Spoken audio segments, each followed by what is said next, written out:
Сәлеметсіздер ме? Сіздермен бірге бүгінгі сәнді құрақты керемет әдемі құрақ үлгісін тігіп көрсететін боламын. Ортасында улитка құрақ түрі, соның шетін дәл осындай квадратпен тігетін боламыз. Ерекше құрақ үлгісі, төмен жағы дәл осындай.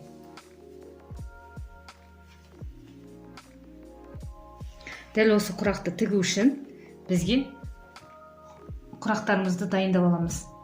Мен мына жерде улитка құрағымды тігіп дайындап қойған едім. Мінекей. Ал бұның сыртындағы квадраттарды мен кесіп, дәл осылай қылып шатасып кетпеу үшін жақсылап жерге төсеп ыңғайлап қойып алыңыздар. Мен осылай машинканың қасына өстіп тізіп дайындап қойдым.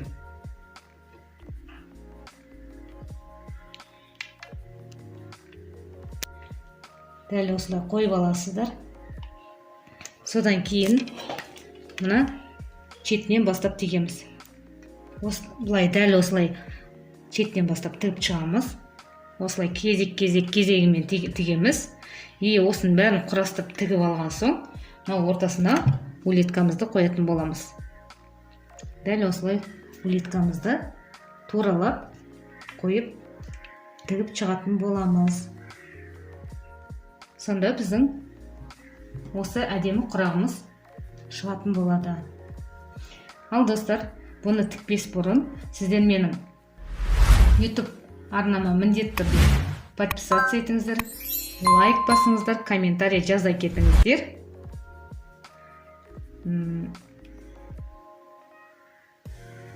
Инстаграм парақшамның сілтемесі астында болады. Инстаграм парақшама да жазыла кетіңіздер.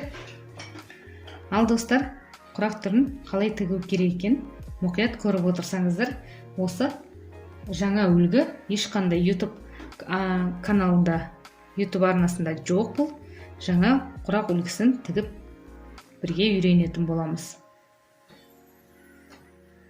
Ал кеттік. Бисмиллахиррахманиррахим.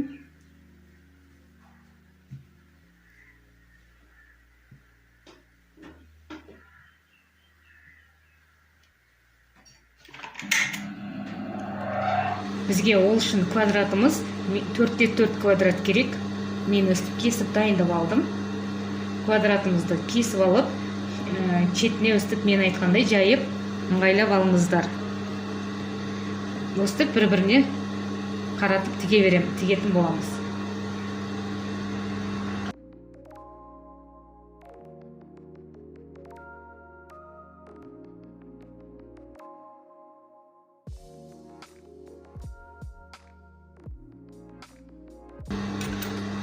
Енді келесі молочкамен дәл осы квадратты бір-біріне тігеміз.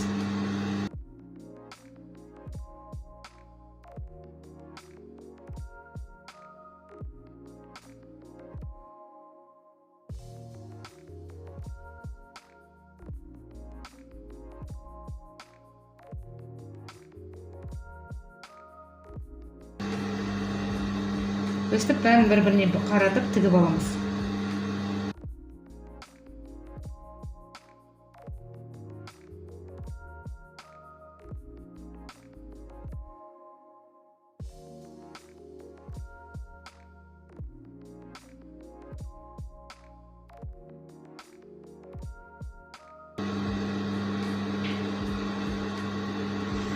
Өстіп бір-біріне қаратып 0,5 алып тігеміз. Міндет түрде закрепка беріңіздер. Құрағымыз сапалы болу үшін.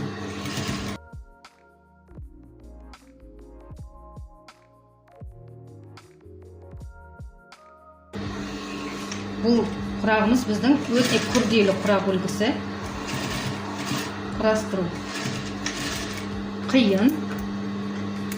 Сол себептен жерге жайып ыңғайлап аласыздар.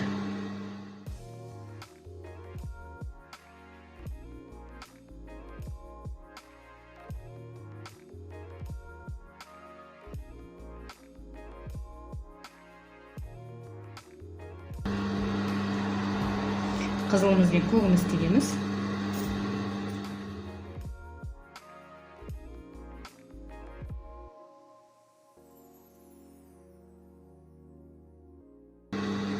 Мінекей достар, өстіп біз ұзын қылып тігіп алдық. Енді келесі қатар тігетін боламыз. Енді екінші қатар тігеміз. 9 қатардан кетеді. Бір ұзындығына 9 квадрат.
Шетінен бастап қоса береміз.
Мінекей достар, бізде екінші қатарымызды тігіп алдық.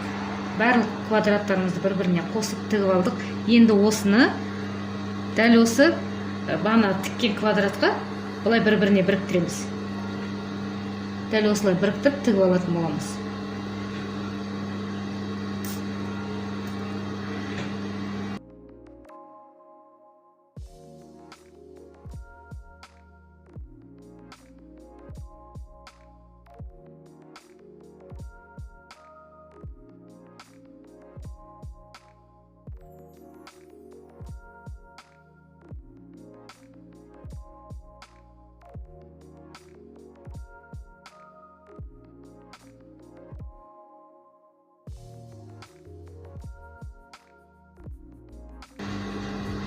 Шовтарын бәрін бір-біріне келтіріп отырып тігетін боламыз.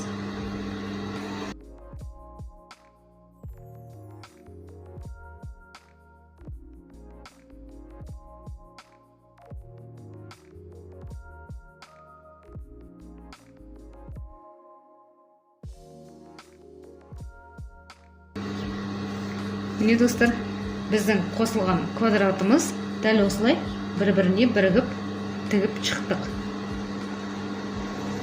Мінекей. Ендігі келесі қатар тігетін боламыз.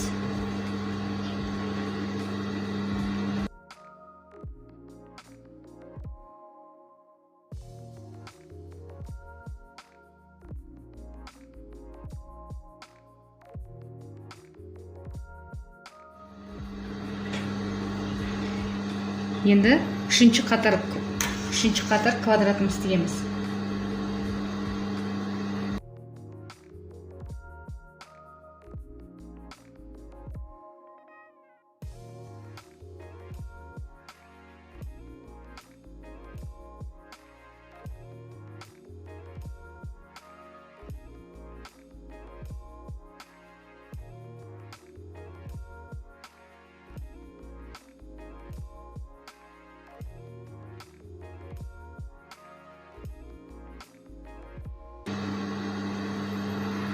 Дәл осылай барлығын қосып тігіп шығамыз. Рет-ретімен тігетін боламыз.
Енді үшінші қатарын тігетін боламыз. Бізде үшінші қатар 4 төрттен квадрат болып шығады. Бұны банаға қосқан квадратымызға дәл осылай қосамыз.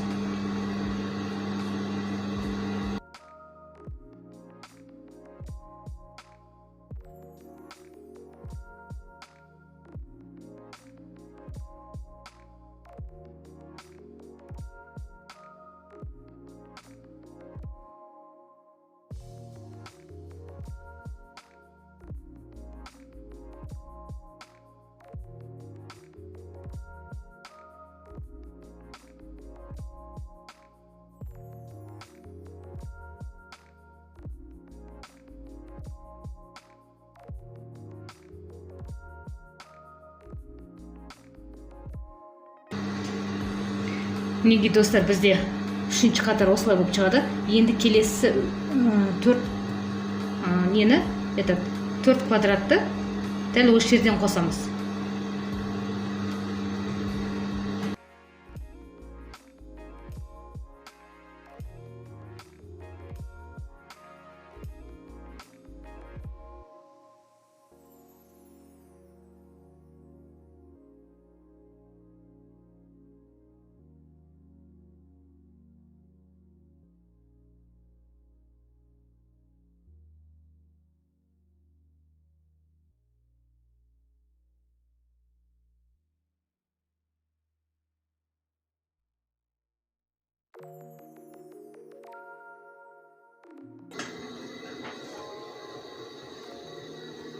Мінекей бізде сонда жаңа қосқанымыз осылай болып шықты.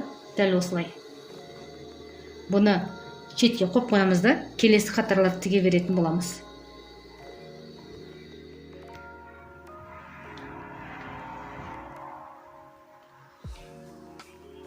Мінекей достар, бізде құрағымызды бүгінгі тіккеніміз дәл мына құрағымыздың шетіндегі квадраттарын тіктік. Дәл осы квадратты осылай тігіп шықтық формасын. Ендігі кезек бізде ортасына қоятын, амандасу құрағын қоятын боламыз. Сіздер қалай ойлайсыздар? Бұны мен тіккен кезде мына амандасу ортасында үлкен құрағымызды бірден тігіп кеткен жоқпыз. Бірден тігіліп кеткен жоқ. Сіздер қалай ойлайсыздар? Бұны қалай тігеді деп. Егер ойларыңыз болса, комментарийға жаза кетіңіздер. Бүгінгі видео осымен аяқталды. Ертеңгі видеода мына амандасу құрағымызды дәл ортасына қалай қойып тігу керек екенін көрсететін боламын. Сонда біздің құрағымыздың үлгісі дәл осындай болып шығу керек.